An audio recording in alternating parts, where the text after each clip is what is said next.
I just wanted to talk a bit about a course I attended this week at Goldsmiths called the Mental Health First Aid course. I have the workbook here that we worked through, my colleagues and I, for 2 days this week. I wanted to talk about it because I felt it was a really important course.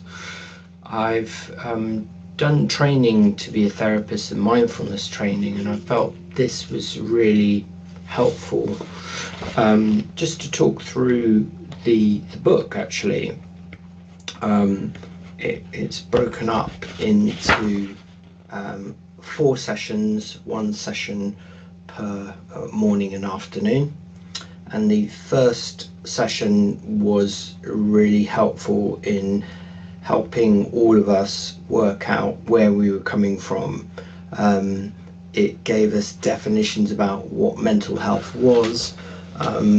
Big takeaways for me were that mental health is about sort of feeling okay in yourself, and there are sort of 2 forms of mental health that possibly are not great. For one, the term was the term was poor mental health, which is sort of like some low level sort of depression, anxiety, that kind of thing, and then mental ill health, which is a sort of diagnosed condition where there's a more sustained depression or anxiety attacks or psychosis, which they talked about later on. There was kind of focus on what was helpful and unhelpful language. Just turn to page 17 here, and the language that we use around mental health is really important, so we've got to be careful about using terms that might be unhelpful. So for example, examples of helpful language is a person who self-harms, and possibly unhelpful language might be phrases like committing suicide. So there was some discussion around that this kind of religious idea, which is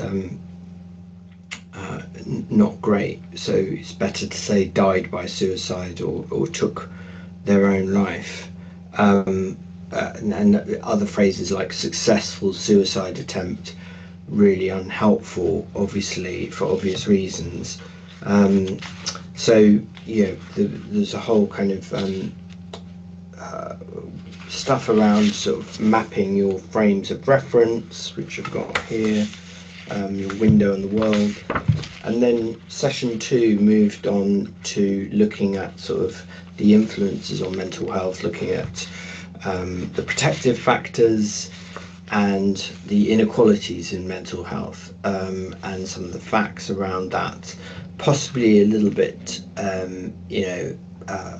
brief in the way that was covered, but pointing out things like black adults are least likely ethnic group to report being in receipt of medication for mental health.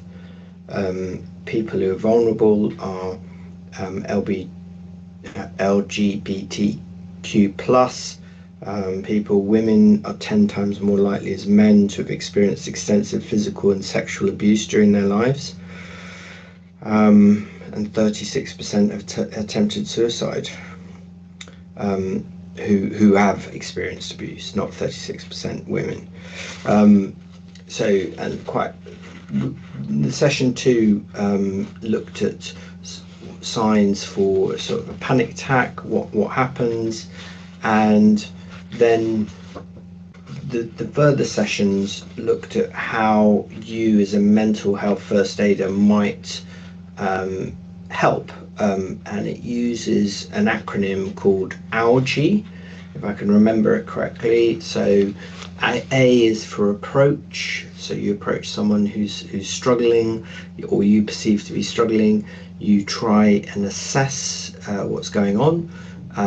You try and assist if you can immediately. So if someone's in distress, we did some case studies around this, doing some focusing techniques like using the 5 senses, asking them to grip something strongly, or smell, or look at something, can bring them round, or can help to, or breathing techniques. And then, so that's A. L is listen, so we did a lot of work around listening. G is give information and get information. E is encourage professional help, so that was an important part of this, there's an app, and you as a mental health first aider can get that and share kind of links for where people can get extra help, and we did quite a lot of role play around that. And then encourage more informal support like friends, carers, family, that sort of kind of thing. So we did quite a few sort of case studies on this, looking at case studies around self-harm. We're looking at issues connected with eating disorders. We did some conversational practice where we went into role either as the mental health first aider and the person experiencing problems. So you are, and you're given a sort of list of ones to work through. So someone, for example, suffering from alcohol problems, or someone who has a daughter who has eating issues, and you apply your ALGEE. We looked quite a lot at depression and what it might look like from the outside. So we've had a T-shirt in the booklet, and then what you consider what's going on in the inside. So it was really helpful. We were encouraged to work with a mix of different colleagues on this. We had some good stuff on boundaries, and some case studies around that. So should someone outside work who's a work colleague be expecting you to address certain issues? There was quite a lot around sort of flirtation with someone you've helped. So this one's an interesting one. You are an MHFA in your volunteer charity work. You receive a text from a peer thanking you for your support in an MHFA conversation. Later that week, you receive several longer texts ending with XX. So some interesting discussions there. We were encouraged to have a kind of plan for it. But overall, I'd say it was a very helpful course, and really endorsed quite a lot of the stuff that I have been learning on the human givens therapy course that I've been training part-time outside my work hours on.